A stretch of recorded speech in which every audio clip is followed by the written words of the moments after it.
नमस्कार दोस्तों, स्वागत है आपका आस्था धन चैनल में। आज हम सुनेंगे नरक चतुर्दशी कथा। पूरब काल में रंती देव नाम के राजा हुआ करते थे। वे बहुत धर्मात्मा वे दानी थे। वे अपने पहले जन्मों में भी धर्मात्मा दानी थे। पूर्व जन्मों की भांति इस जन्म में भी राजा ने बहुत दान धर्म किया तथा दान धर्म से बहुत पुण्य अर्जित किए। जब उनका अंतिम समय आया तो यमराज के दूत उन्हें लेने आए और राजा को लाल लाल आंखें दिखाकर बोले, राजन, नरक में चलो, तुम्हें वहीं चलना पड़ेगा। यह सुन राजा घबराया और उन दूतों से नरक में जाने का कारण पूछा।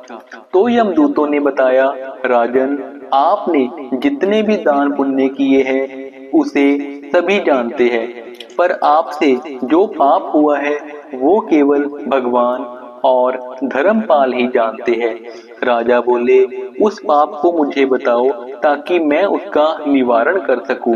राजा रंती देव के पूछने पर यमदूत ने बताया, एक बार तुम्हारे दरवाजे से एक भूखा ब्राह्मण बिना कुछ प्राप्त किए भूख से व्याकुल वापस चला गया था, जिस कारण तुम्हें नरक में जाना पड़ रहा है।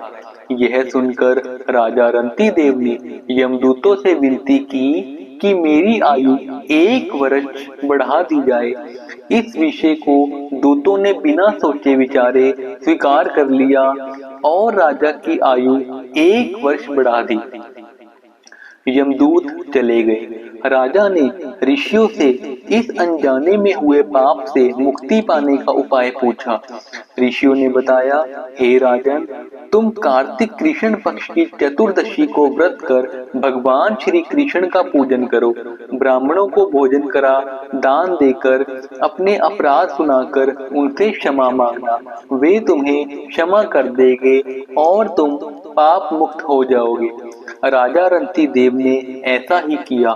कार्तिक कृष्ण पक्ष की चतुर्दशी आने पर राजा ने विधि विधान से व्रत पूजा की और अंत में विष्णु लोक प्राप्त किया। आइए दोस्तों, इसके साथ ही एक और पौराणिक कथा सुनते हैं। नरक चतुर्दशी की कथा का सार यह है कि भगवान श्री कृष्ण ने नरकासुर नामक एक अत्याचारी राक्षस का वध किया था, जिसने देवताओं और मनुष्यों पर बहुत अत्याचार किया था। राक्षस को यह श्राप था कि वह एक स्त्री के हाथों ही मारा जाएगा। इसलिए श्री कृष्ण ने अपनी पत्नी सत्यभामा की सहायता से नरकासुर का वध किया। इस दिन नरकासुर की कैद से लगभग 16,000 कन्याओं को मुक्त किया गया था और इसी विजय के उपलक्ष्य में नरक चतुर्दशी मनाई जाती है, जो अधर्म पर धर्म की जीत का प्रतीक है। प्राचीन काल में नरकासुर नाम के एक क्रूर राक्षस ने तीनों लोकों में आतंक मचा रखा था। उसने देवताओं, ऋषियों और मनुष्यों पर अत्याचार किया। वरुण का छत्र, अदिति के कुंडल और देवताओं की मणि छीन ली और 16,000 कन्याओं को बंदी बना लिया।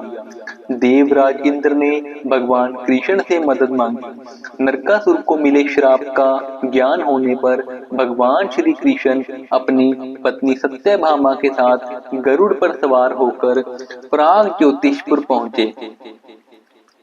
युद्ध शुरू होने से पहले भगवान श्री कृष्ण ने अपनी पत्नी की मदद से मुर नामक दैत्य और उसके 6 पुत्रों को मार डाला। नरकासुर को यह श्राप मिला था कि उसकी मृत्यु केवल एक स्त्री के हाथों होगी। इसलिए भगवान श्री कृष्ण ने अपनी पत्नी सत्यभामा को सारथी बनाया और अंत में सत्यभामा की मदद से नरकासुर का वध कर दिया। नरकासुर के वध के बाद उन 16,000 बंदी कन्याओं को भी मुक्त किया गया।